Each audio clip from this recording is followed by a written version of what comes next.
السلام علیکم ورحمۃ اللہ وبرکاتہ. کیسی ہیں آپ سب؟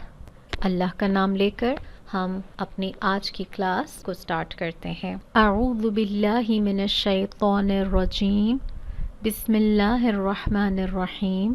رب اشرح لی صدری ویسر لی امری واحلل عقدۃ من لسانی یفقہوا قولی. کلمہ کی دوسری کیٹیگری اسم کو اب ہم پڑھتے ہیں. اسم کی اسٹڈی کو عربی زبان میں کہتے ہیں النحو. علم النحو کہتے ہیں اسم کی اسٹڈی کو. تو آج آپ کو اپنے کورس کے بارے میں پتہ چل گیا. تسہیل النحو کا مطلب کیا ہے؟ یہ جو ہم لیول 1 قرآنک عربک گرامر کر رہے ہیں، اصل میں یہ ہمارا لیول 1 اسم کی اسٹڈی کے بارے میں ہے. تو تسہیل النحو کا مطلب ہے آسان سی اسم کی اسٹڈی. تو آج آپ کو اپنے کورس کے ٹائٹل کی ایکسپلینیشن بھی مل گئی. تو اب ہم آگے بڑھتے ہیں. کلمہ کی دوسری کیٹیگری اسم. اسم کیا ہوتا ہے؟ کسی بھی چیز کا نام اور کسی صفت کے لیے جو لفظ آتا ہے اس کو اسم کہتے ہیں. اس کو اور سمپلیفائی کر کے میں بتا دیتی ہوں کہ کسی بھی چیز کا نام اور کسی چیز کی صفت یا کوالٹی بتانے والا لفظ اسم ہوتا ہے. جیسے فار ایگزامپل ہم انگریزی میں کہتے ہیں گڈ گرل. تو گرل تو ہم نے پڑھا ہے کہ وہ ناؤن ہوتا ہے، ظاہر ہے کسی چیز کا نام ہے.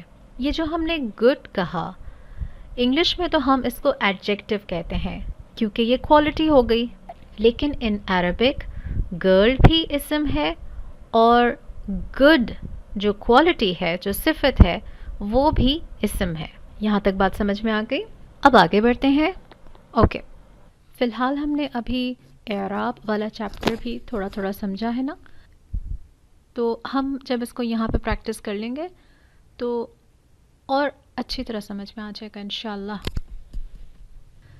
آپ کے سامنے میں نے اعراب کے پوائنٹ آف ویو سے ایک ہی لفظ کو 3 ڈفرینٹ فارمز میں لکھا ہے. محمدن، محمدن، محمدن. اب آپ یہ دیکھیں کہ یہ تینوں لفظ ایک ہی انسان کی بات نہیں کر رہے، محمد ہی کی بات کر رہے ہیں نا. ایک شخص ہے جس کا نام ہے محمد، تو محمدن کہوں، محمدن کہوں، محمدن کہوں، ہیں تو ایک ہی. Now the question is why this i'rab is important. So listen. عربی زبان میں یہ اعراب مجھے بتاتا ہے کہ محمد کا لفظ کسی سینٹنس میں کیسے استعمال ہوا ہے. کیا محمد نے کوئی کام کیا ہے؟ کیا محمد کہیں جا رہا ہے؟ کیا محمد کچھ کھا رہا ہے؟ کیا محمد کسی کے ساتھ بیٹھا ہے؟ کیا محمد کسی چیز کو خرید رہا ہے اور اس کو اون کر رہا ہے؟ کیسے اس جملے کو استعمال کیا گیا ہے؟ کون بتائے گا؟ اعراب بتائے گا.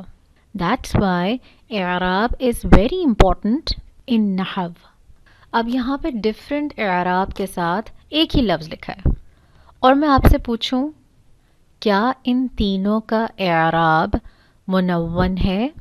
بالکل، تینوں کا اعراب منون ہے. دال بھی منون ہے جس پر 2 زبر، 2 پیش، 2 زیر آ رہے ہیں، اور پورا لفظ بھی منون کہا جا سکتا ہے. کلیئر؟ اس میں کوئی کنفیوژن کی ضرورت نہیں ہے. اب اگر میں آپ سے پوچھوں کیا محمدن کا اعراب ضمتان کی شکل میں ہے؟ آپ کہیں گی بالکل، کیونکہ 2 پیش ہیں تو یہ ضمتان ہے. اگر میں آپ سے پوچھوں کہ محمدن لفظ کا جو اعراب ہے وہ فتحتان کی شکل میں ہے، آپ کہیں گی جی 2 زبر کی وجہ سے یہ فتحتان ہے.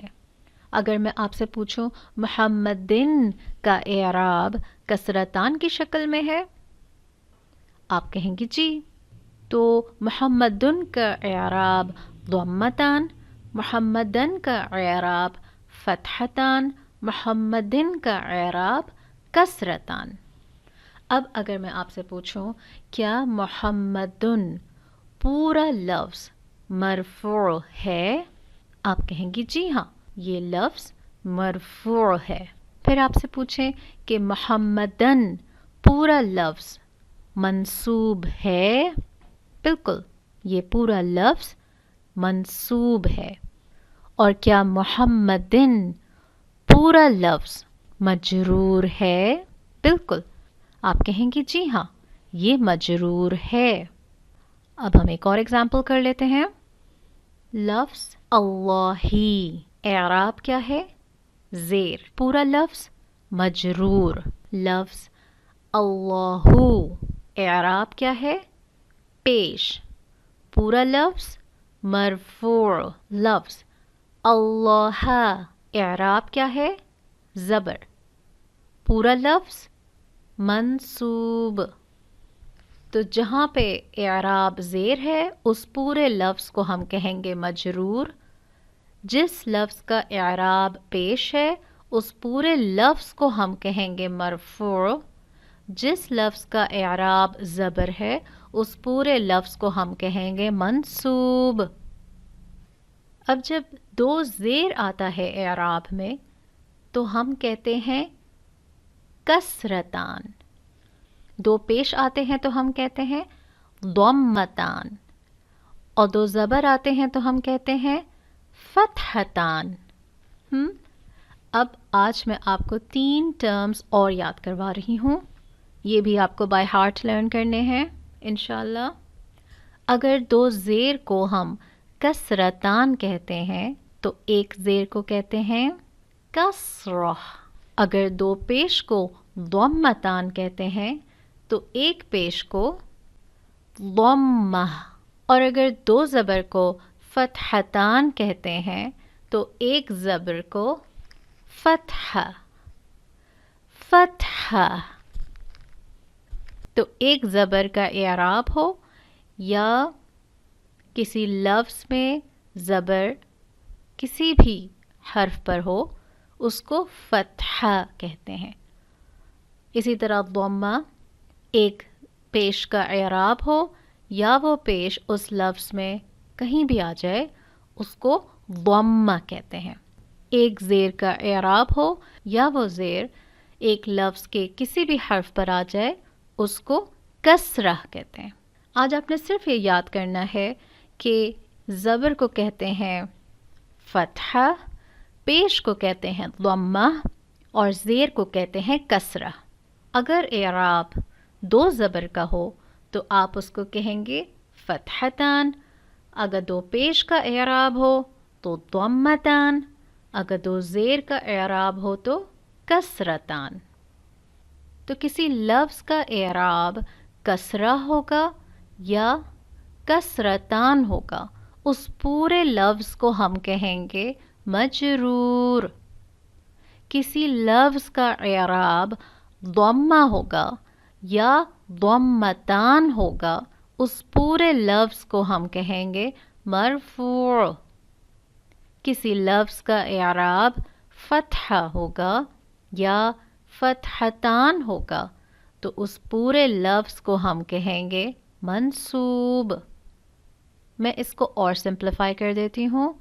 کسی لفظ کا اعراب ایک زیر ہو یا دو زیر کی تنوین ہو اس پورے لفظ کو ہم کہیں گے مجرور. کسی لفظ کا اعراب ایک پیش ہوگا یا دو پیش کی تنوین ہوگا اس پورے لفظ کو ہم کہیں گے مرفوع. کسی لفظ کا اعراب زبر ہوگا یا دو زبر کی تنوین ہوگا اس پورے لفظ کو ہم کہیں گے منصوب. So this is our today's class now. اللہ تعالیٰ آپ کے لیے اس علم کو فائدہ مند بنائے اور ہم سے اس محنت کو قبول فرمائے. سبحانک اللہم و بحمدک نشہد ان لا الہ الا انت نستغفرک و اتوب الیک. السلام علیکم ورحمۃ اللہ وبرکاتہ.